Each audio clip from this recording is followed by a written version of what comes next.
नमो अरिहंताणं नमो सिद्धाणं नमो आयरीयाणं नमो वज्रायाणं नमो लोहे सव्यसाहूनम् इंद सदवंदियाणं तिहुअणहित मधुर विसद वक्काणम् अंतातीत गुणाणं नमो जिणाणं जिद भवाणम्।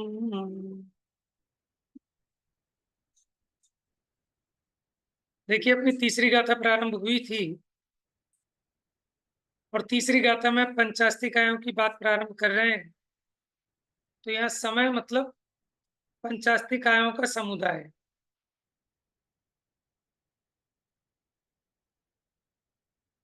देखिए गाथा एक बार फिर देखते हैं।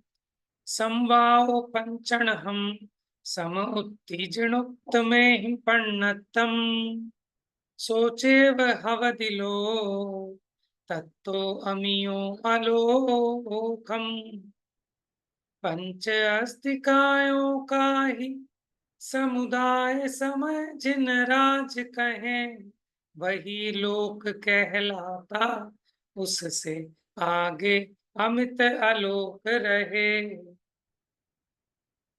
पांच अस्तिकायों का समुदाय, उसी को जिनेंद्र भगवान ने समय कहा है और वही लोक कहलाता है।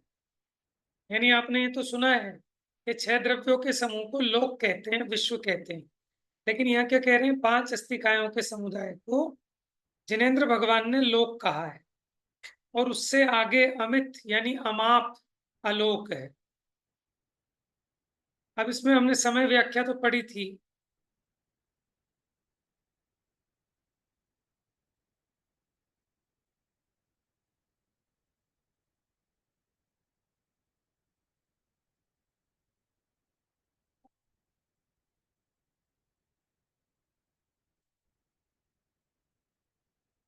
देखिए अन्वयार्थ, पांच अस्तिकाय का संभाव पूर्वक निरूपण। तो संवाद का एक अर्थ इन्होंने ऐसा किया, देखो पंचानाम संवाहो, ठीक है। अब ये संवाहो के दो अर्थ कर दिए इन्होंने। एक तो समवाद माने समता भाव पूर्वक वाद माने कथन करना, और दूसरा समवाय, समवाय माने समुदाय समूह। पांच अस्तिकायों का संभाव पूर्वक वाद निरूपण अथवा उनका समवाय माने उनका समूह, वह समय है ऐसा जिनवरों ने कहा है, वही लोक है, उससे आगे अमाप अलोक आकाश स्वरूप। अभी अमृत चंद्र आचार्य की टीका समय व्याख्या पढ़िए, कौन पढ़ेगा? मैं पढ़ू भैया? पढ़िए पढ़िए। आवाज ठीक आ रही है मेरी? हाँ जी। टीकार, यहाँ इस गाथा में शब्द रूप, ज्ञान रूप और अर्थ रूप से शब्द समय, ज्ञान समय और अर्थ समय, ऐसे तीन प्रकार से समय शब्द का अर्थ कहा है तथा लोक अलोक आदि रूप विभाग कहा है। हाँ जी, देखिए ज्ञान समय, अर्थ समय और शब्द समय। हमने जो शब्द कहा समय, इस शब्द का, ठीक है, ये शब्द समय है।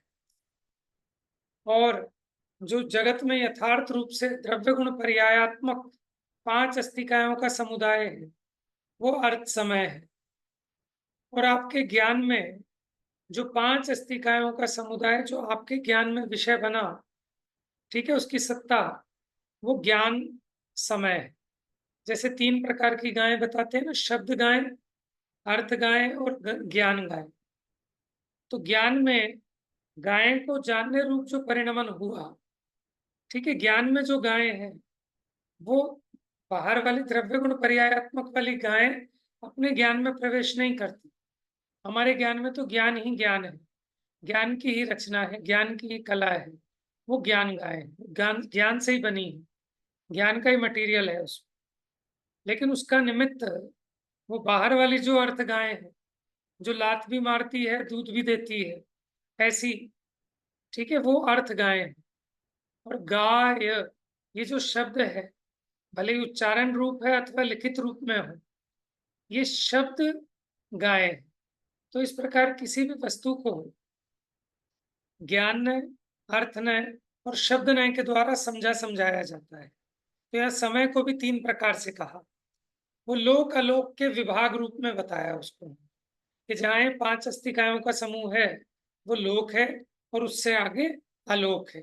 काल को अभी गौण किया है यहाँ पर। हाँ जी, पढ़िए। वहां सम अर्थात मध्यस्थ, जो राग द्वेष से विकृत नहीं हुआ। वाद अर्थात वर्ण, अक्षर, पद, शब्द और वाक्य के समूह वाला पाठ। 5 अस्तिकाय का संवाद अर्थात मध्यस्थ, राग द्वेष से विकृत नहीं हुआ पाठ। मौखिक या शास्त्रारूढ़ निरूपण, वह शब्द समय है, अर्थात शब्द आगम वह शब्द समय है। मिथ्या दर्शन के उदय का नाश होने पर उस पंचास्तिकाय का ही सम्यक अवाय अर्थात सम्यक ज्ञान, वह ज्ञान समय है, अर्थात ज्ञानागम वह ज्ञान समय है। कथन के निमित्त से ज्ञात हुए उस पंचास्तिकाय का ही वस्तु रूप से समवाय अर्थात समूह, वह अर्थ समय है, अर्थात सर्व पदार्थ समूह वह अर्थ समय है। हाँ जी, उसमें पहले इतना समझिए, सम माने समता भाव, यानी राग द्वेष से रहित परिणाम, उसे समता कहते हैं। तो जो राग द्वेष से विकृत नहीं हुआ, विकारी नहीं हुआ, वो सम। वाद माने वर्ण, पद और वाक्य के समूह वाला पाठ, माने कथन निरूपण। 5 अस्तिकाय का संवाद अर्थात मध्यस्थ पाठ, माने वीतराग रूप जो निरूपण है, मौखिक भी हो सकता है, शास्त्रारूढ़ भी हो सकता है, वह शब्द समय है, अर्थात शब्दागम वह शब्द समय है। दूसरा, मिथ्या दर्शन के उदय का नाश होने पर उस पंचास्तिकाय का ही सम्यक अवाय, अवाय माने होता है ज्ञान, वह ज्ञान समय है। तो पहले आपको क्या बताया, शब्द समय, वो जो मौखिक रूप में है अथवा लिखित रूप में है, जिसमें वीतरागता का पोषण है, वो शब्द समय है, माने शास्त्र, पंचास्तिकाय का निरूपण करना, ये शब्द समय है। और मिथ्यात्व का नाश होने पर 5 अस्तिकाय संबंधी जो सम्यक ज्ञान हुआ, वो ज्ञान समय है, माने ज्ञानागम वह ज्ञान समय। कथन के निमित्त से ज्ञात हुए उस पंचास्तिकाय का ही वस्तु स्वरूप से समवाय, माने जो द्रव्य गुण पर्यायात्मक 5 अस्तिकायों की सत्ता है, वह अर्थ समय है। उसमें यहाँ ज्ञान समय की प्रसिद्धि के हेतु शब्द समय के संबंध से अर्थ समय का कथन करना चाहते हैं। तीनों बातें आ गई कि ज्ञान समय की प्रसिद्धि के हेतु शब्द समय के संबंध से, ठीक है, माने हमें ज्ञान में निमित्त ये शब्द बनते हैं, ठीक है, और किसके ज्ञान में, कि हमें इन अर्थों का, माने इन 5 अस्तिकायों के ज्ञान में वो शब्द निमित्त पड़ते हैं, क्योंकि शब्दों में और उस अर्थ के ज्ञान में ऐसा वाचक वाच्य संबंध है। हाँ जी, पढ़िए आगे। अब उसी अर्थ समय का लोक और अलोक के भेद के कारण द्विविधपना है। देखिए, एक बात पूरी हो गई वही आपकी, अब दूसरी बात प्रारंभ हुई कि वो जो अर्थ समय है वो 2 भेद रूप है, लोक और अलोक। पढ़िए। वही पंचास्तिकाय समूह जितना है उतना लोक है, उससे आगे अमाप अर्थात अनंत अलोक है। वह अलोक अभाव पात्र नहीं है, अभाव मात्र, वह अलोक अभाव मात्र नहीं है, किंतु पंचास्तिकाय समूह जितना क्षेत्र छोड़कर शेष अनंत क्षेत्र वाला आकाश है। देखो, जो अलोकाकाश है वो शून्य नहीं है, बस इतना है कि वहां 5 अस्तिकायों का समुदाय नहीं है, लेकिन एक आकाश तो है ना, क्योंकि सबसे बड़ा सबसे व्यापक आकाश द्रव्य है, वो सर्वव्यापी है। अब उस आकाश द्रव्य के मध्य में, बिल्कुल बीचों बीच, जहां पंचास्तिकायों का समुदाय पाया जाता है, वो तो लोक है। और बाकी जितना आकाश का क्षेत्र बचा, ठीक है, 10 दिशाओं में, वो सारा का सारा अलोकाकाश है। चलिए, तात्पर्य वृत्ति की टीका जैसेनाचार्य क्या कहते हैं? खाली तो मानेंगे, लेकिन जैसे मान लो हमारे पास एक थैला है और उस थैले में कोई भी चीज नहीं है, तो हम यही तो कहेंगे थैला खाली है। एक थैला है मेरे पास या एक डब्बा है मेरे पास और उस डब्बे में मैंने कुछ नहीं डाला, तो हम यही हम्म। तो कहेंगे डब्बा खाली है। तो ऐसे हाँ, वो अलोकाकाश देखो, को थैले खाली के संबंध में कहेंगे। तो आपका कहना ठीक है कि खाली है, लेकिन यह 6 द्रव्यों में से एक आकाश द्रव्य तो है ना वहां पर। तो आकाश द्रव्य में तो सब चीज रहती है, जैसे थैले में तो हम सब चीज डालते हैं, हम्म। ऐसे आकाश में तो बाकी के पांचों द्रव्य रहते हैं। तो फिर तो आकाश द्रव्य तो शून्य ही हुआ ना उस समय, आकाश द्रव्य में देखो, कुछ भी आप नहीं इस है तो अपेक्षा आकाश को द्रव्य। कह सकते हो कि आकाश द्रव्य अन्य द्रव्यों से शून्य है, लेकिन एक होता है शून्य माने तुच्छा भाव, कि जिसका कुछ है ही नहीं, जीरो, तो वो हम नहीं मानते, सर्वथा हाँ अभाव नहीं। मतलब थैला खाली है पर थैला हाँ। तो है। हाँ, तो वो तो एक्चुअल में क्या है, एक कुछ दर्शन ऐसे हैं, जब हम किसी चीज का अभाव कहते हैं तो उसका सर्वथा अभाव मान बैठते हैं, जबकि सर्वथा अभाव नहीं है।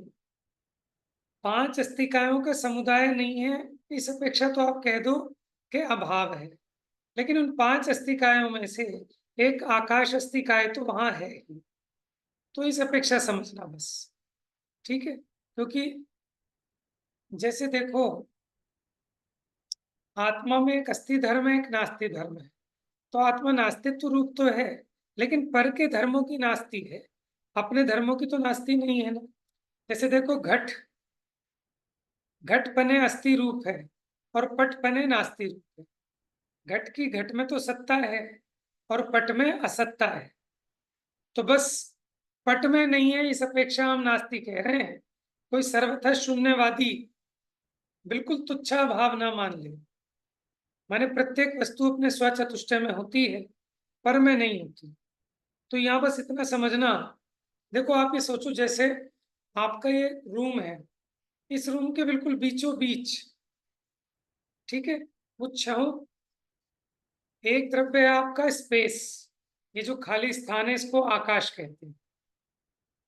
अब इसके बीचों बीच एक ऐसा स्थान है कि जहां शेष अन्य 5 द्रव्यों का समुदाय है, बिल्कुल बीचों बीच, ऊपर नीचे दाएं बाएं, ठीक है, बिल्कुल बीच में छोटा सा। तो जहां उनका समुदाय है वो कहलाता है, आकाश के ही 2 भाग किए हैं। आकाश का उतना क्षेत्र कहता है लोकाकाश, और उसके अलावा बाकी सारा क्षेत्र अलोकाकाश। तो यह तुच्छा भाव की मनाही है, शून्यवाद की मनाही है। अर्थ यही है कि शेष 5 द्रव्यवान ही होंगे, अकेला आकाश होगा। चलिए, तात्पर्य वृत्ति। उत्थानिका। अब गाथा के पूर्वार्ध द्वारा समय शब्द का शब्द समय, ज्ञान समय तथा अर्थ समय रूप से 3 प्रकार स्वरूप को और उत्तरार्ध द्वारा लोक अलोक के विभाग को प्रतिपादन करता हूं। इस प्रकार अभिप्राय को मन में धारण कर यह सूत्र कहता हूं। उसी प्रकार आगे भी कहे जाने वाले विवक्षित तथा अविवक्षित अर्थ को मन में भली भांति धारण कर, अथवा इस गाथा सूत्र के आगे ये गाथा सूत्र उचित ही है ऐसा निश्चय करके यह सूत्र कहते हैं। इस प्रकार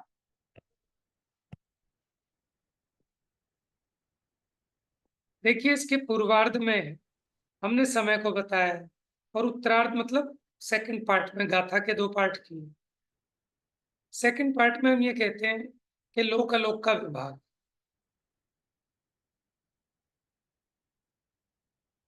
पढ़िए। इस प्रकार पातनिका का लक्षण है। इसी क्रम से यथासंभव सर्वत्र जानना चाहिए। तात्पर्य वृत्ति। जीवादि 5 पदार्थों का संवाह या समूह यह समय है, ऐसा जिनवरों ने कहा। वह ही 5 का मिलाप या समूह है। प्रश्न, वह क्या है? उत्तर, वह लोक है और उन 5 जीवादि पदार्थों के समूह से बाह्यभूत असीमित अनंत अथवा अकृत्रिम, जो किसी के भी द्वारा नहीं किया गया, वह केवल लोक नहीं अलोक ऐसी संज्ञा है जिसकी वह अलोकाकाश है। प्रश्न, आलोक या आकाश इस प्रकार भिन्न पद पाठांतर में आलोक का क्या अर्थ है? उत्तर, खम शुद्ध आकाश ऐसा संग्रह वाक्य है। देखो, आलोकाकाश को इन्होंने कहा शुद्ध आकाश। शुद्ध आकाश मतलब वहां अन्य और कोई द्रव्य नहीं है, अकेला आकाश ही है।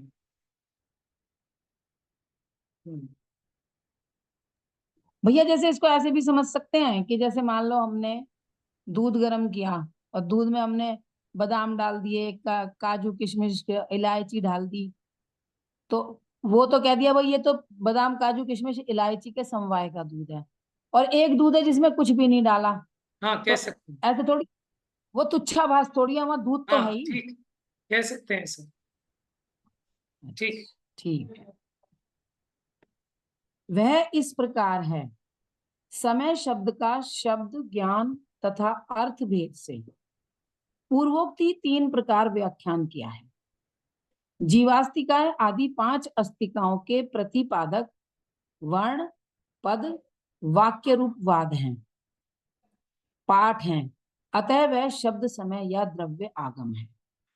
मिथ्यात्व के उदय के अभाव होने पर उन 5 अस्तिकाओं का संशय विमोह विभ्रम से रहित सम्यक अवाय बोध निर्णय निश्चय होना वह ज्ञान समय है। वह अर्थ समय के ज्ञान रूप भाव श्रुत रूप भाव आगम है। इसलिए द्रव्य आगम रूप शब्द समय से वाच्य भाव श्रुत रूप ज्ञान समय से जानने योग्य 5 अस्तिकाओं का समूह अर्थ समय है, ऐसा कहते हैं। वहां शब्द समय के आधार से ज्ञान समय की प्रसिद्धि के लिए यहां अर्थ समय कहना प्रारंभ किया है। वह अर्थ समय ही लोक कहा जाता है। वह लोक कैसे कहा जाता है? उत्तर, दृश्यमान जो कुछ भी पंचेंद्रिय विषय के योग्य हैं वह पुद्गलास्तिकाय कहा है। जो कुछ चैतन्य रूप है वह जीवास्तिकाय कहा है। उन जीव तथा पुद्गल के लिए गति में हेतु लक्षण वाला धर्मास्तिकाय है, स्थिति में हेतु लक्षण वाला अधर्मास्तिकाय है, अवगाहन में हेतु लक्षण वाला आकाशास्तिकाय है तथा वर्तना में हेतु रूप लक्षण वाला काल द्रव्य है। ये 6। हाँ जी, अब आपसे प्रश्न है। अब देखो, इन्होंने 6 द्रव्यों का स्वरूप कहना प्रारंभ किया। तो यहाँ कहते दृश्यमान जो कुछ भी पंचेंद्रिय विषय के योग्य है वह पुद्गल अस्तिकाय है। ठीक है, इसका मतलब हम इसको ऐसे भी कह सकते हैं कि पुद्गल अस्तिकाय वह है जो अपने 5 इंद्रियों के विषय के योग्य हो। ठीक है, देखो इसमें थोड़ा सा अंतर है, क्योंकि बहुत सारे पुद्गल ऐसे हैं कि जो अपने 5 इंद्रियों के विषय नहीं बनते। ठीक है, जैसे परमाणु है, कारमान वर्गणाएं हैं, ठीक है, सूक्ष्म स्कंद है, ये अपने इंद्रिय के विषय नहीं होते। तो अभी तो हम ये बता रहे हैं कि जो कुछ भी 5 इंद्रियों का विषय बनता है वो तो नियम से पुद्गल ही है।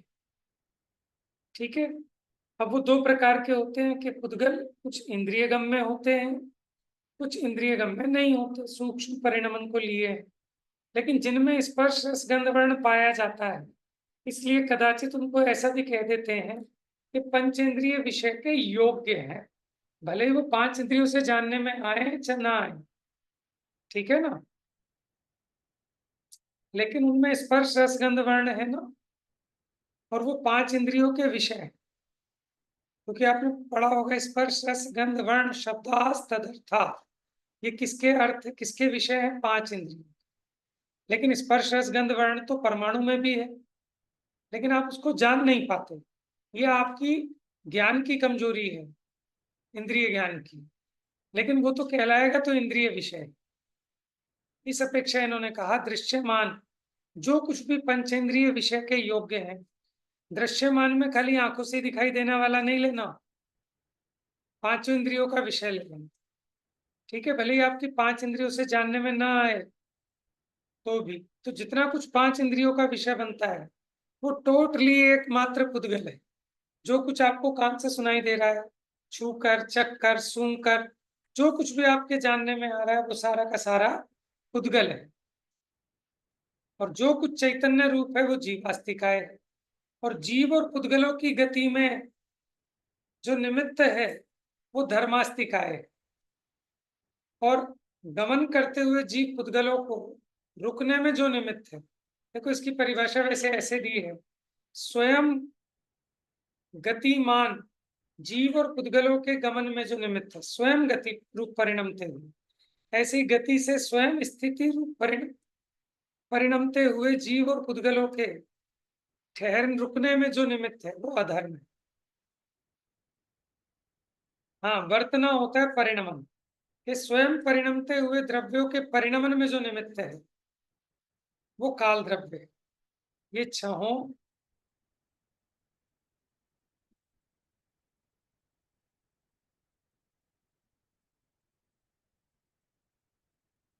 अभी थोड़ा क्लियर नहीं है। ये छहों द्रव्य जितने क्षेत्र में रहते हैं वह लोक है। जैसा कि कहा है लोक्यंते, लोक्यंते का मतलब होता है जो दिखाई देते हैं, जीवादि पदार्थ जहां तक वह लोक है, ठीक है। लोक का मतलब लुक धातु से बना है। जो इंग्लिश में लुक का मतलब होता है वही हिंदी में भी लुक का मतलब होता है, ठीक है। देखना, तो जहां तक ये 6 द्रव्य दिखाई देते हैं वह लोक है, उसके बाहर अनंत शुद्ध आकाश रूप आलोक है, ऐसा सूत्र का अर्थ है। अभी गाथा 3 का सारांश कल पढ़ लेंगे, फिर गाथा नंबर 4 प्रारंभ करें, ठीक है। इसमें किसी की कोई शंका होगी तो कल ले लेंगे। हाँ, पूछिए। भैया जैसे आपने बताया स्पर्श रस गंध वर्ण और भाषा, वो भाषा, लेकिन जबकि वो उस स्पर्श रस गंध वर्ण तो पुद्गल का वो है गुण, और भाषा उसकी पर्याय है, तो देखो उसकी भाषा एक क्या है, पर्याय। देखो भाषा क्या है, भाषा में और उसमें थोड़ा सा अंतर है। स्पर्श रस गंध वर्ण तो एक पुद्गल परमाणु में भी होते हैं, लेकिन जो शब्द है वो परमाणु में नहीं होता, वो स्कंद रूप पर्याय है। शब्द स्कंद रूप पर्याय है, ठीक है। वो जरूरी नहीं है कि हर एक परमाणु में हो, लेकिन स्पर्श रस गंध वर्ण हर परमाणु में हो। तो इसलिए पुद्गल का लक्षण शब्द नहीं बनाया है, स्पर्श रस गंध वर्ण बनाया है। और जैसे भाषा इसकी पर्याय है, ऐसे और कुछ पर्याय नहीं होती इसकी, बस भाषा ही पर्याय होती है। नहीं, बहुत सारी है, सूक्ष्म स्थूल सूक्ष्म पर स्थूल्य, अंधकार भाषा को, प्रकाश छाया, ये सब पुद्गल की पर्याय हैं। अच्छा, जैसे ठीक है चांदनी, ठीक। रोशनी, अंधकार, ये सब पुद्गल की पर्याय हैं। तो भाषा को क्यों लेते हैं साथ में, स्पर्श रस वो गंधवर्ण तो और कर्ण भाषा? इंद्रिय का विषय रह गया ना। देखो 4 इंद्रियों के विषय तो हो गए स्पर्श रस गंध वर्ण, अब कर्ण इंद्रिय का विषय कैसे बताएंगे, इसलिए शब्द ओके, बता दिया। अच्छा, ठीक है ठीक। ठीक है, बाकी चर्चा आप कर लेंगे। जा वाणी के ज्ञान से सूझे लोकालो, सो वाणी मस्तक नमो सदा देते हूँ धो।